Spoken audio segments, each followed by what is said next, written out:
go. Let's see if we go live. I got good at doing live streams on the other channel, and then when you switch back and forth between channels, it like complicates things. It can be tough to figure out. But we're getting this set up. All right, so I think we're live. I'll know for sure if I see people join the chat. But what's up, guys? I wanted to do a quick live stream about college. So let's talk about college real quick. Specifically, being a Christian in college, which is more of a struggle than I thought it would be. And it's also way different than I thought it would be.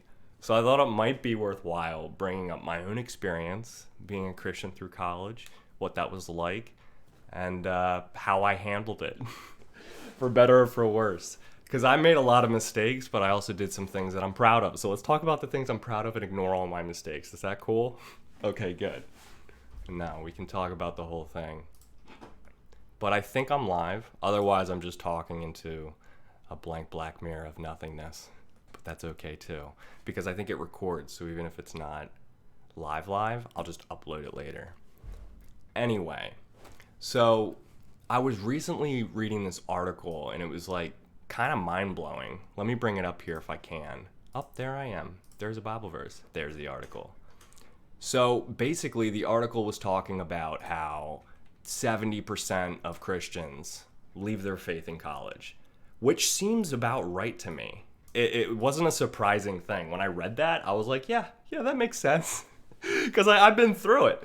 And I know that like most people who go into college being raised in the Christian faith or identifying as a Christian, by the time they're done with those 4 or 5 years, it's probably not something they're still pursuing. They're probably not plugged into a church or a small group or actively even reading a Bible anymore. It's something that falls to the wayside.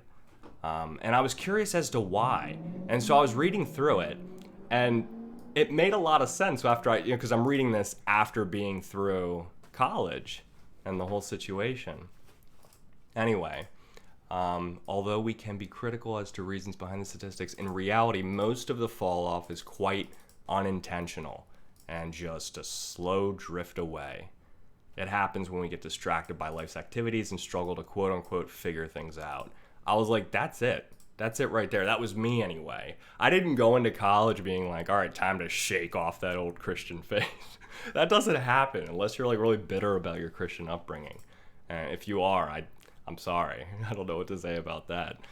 That's probably a different video we could talk about. Oh, people are joining. What's up, guys? Sandra, what's good? And Kareen. It's good to see you guys.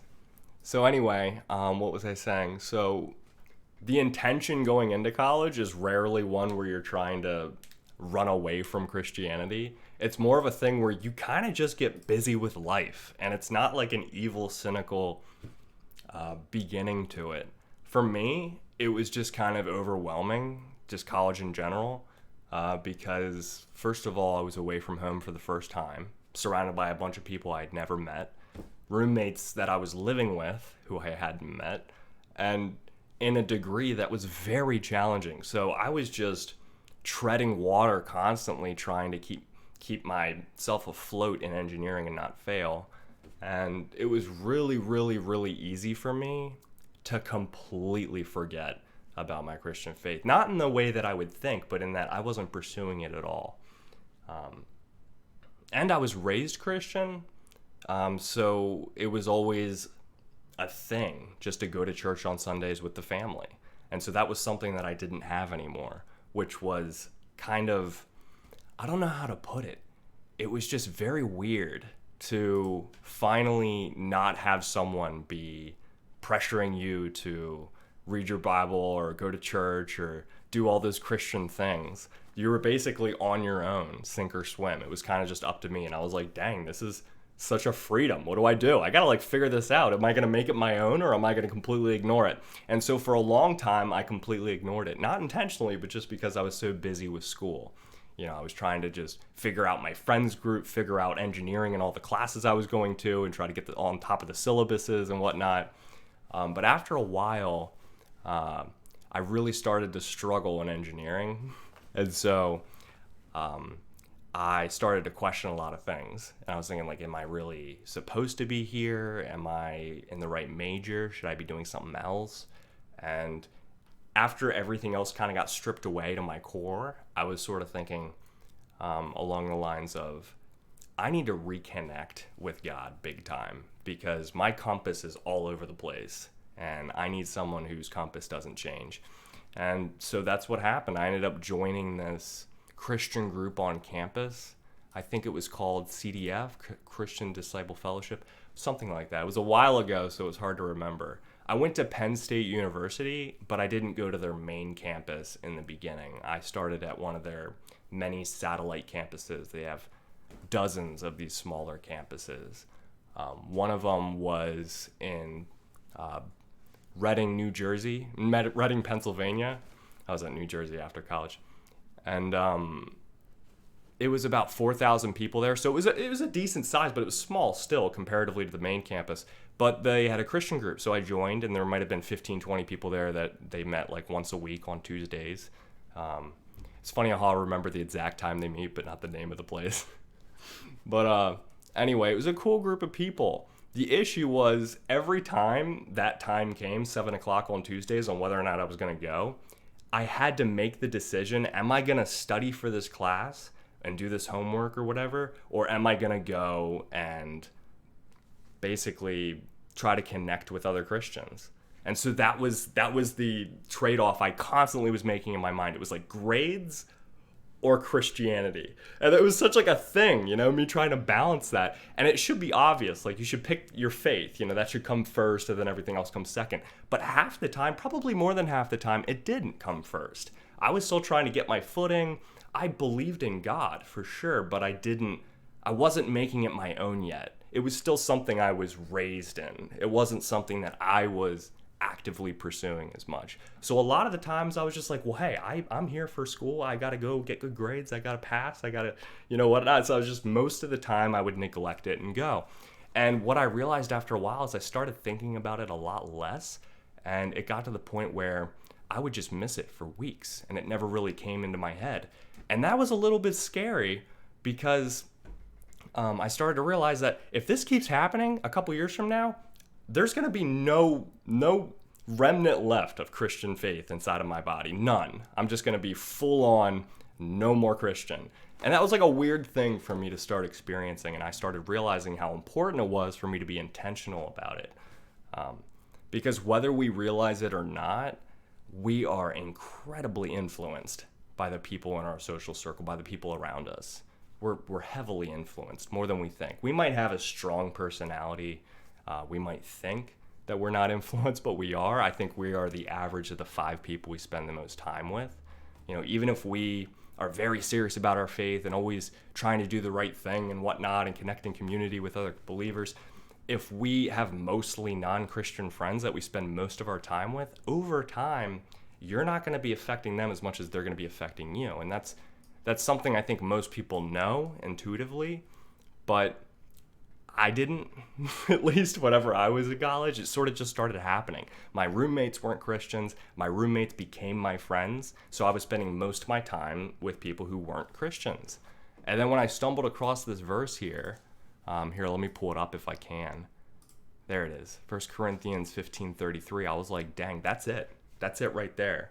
It says, do not be misled. Bad company corrupts good character. And I was like, that's it. It doesn't matter how great your character is. If you're just hanging out with people that don't share the same beliefs as you, eventually you're just going to start becoming like them and not vice versa. And so I started to see myself fall back and become a person, very slowly, by the way, over time, like day by day. I started becoming a person that I didn't really recognize very much and I didn't like. I would start saying things. I'm like, whoa, did I say that? Like, why did I say that? I would start making decisions where I'm like, I know this isn't what I would have done a couple years ago. And it was slow at first, but it started happening. And then when I transferred up to main campus, that's when I realized I really need to start being more intentional about my faith. And so connecting in Christian groups was everything.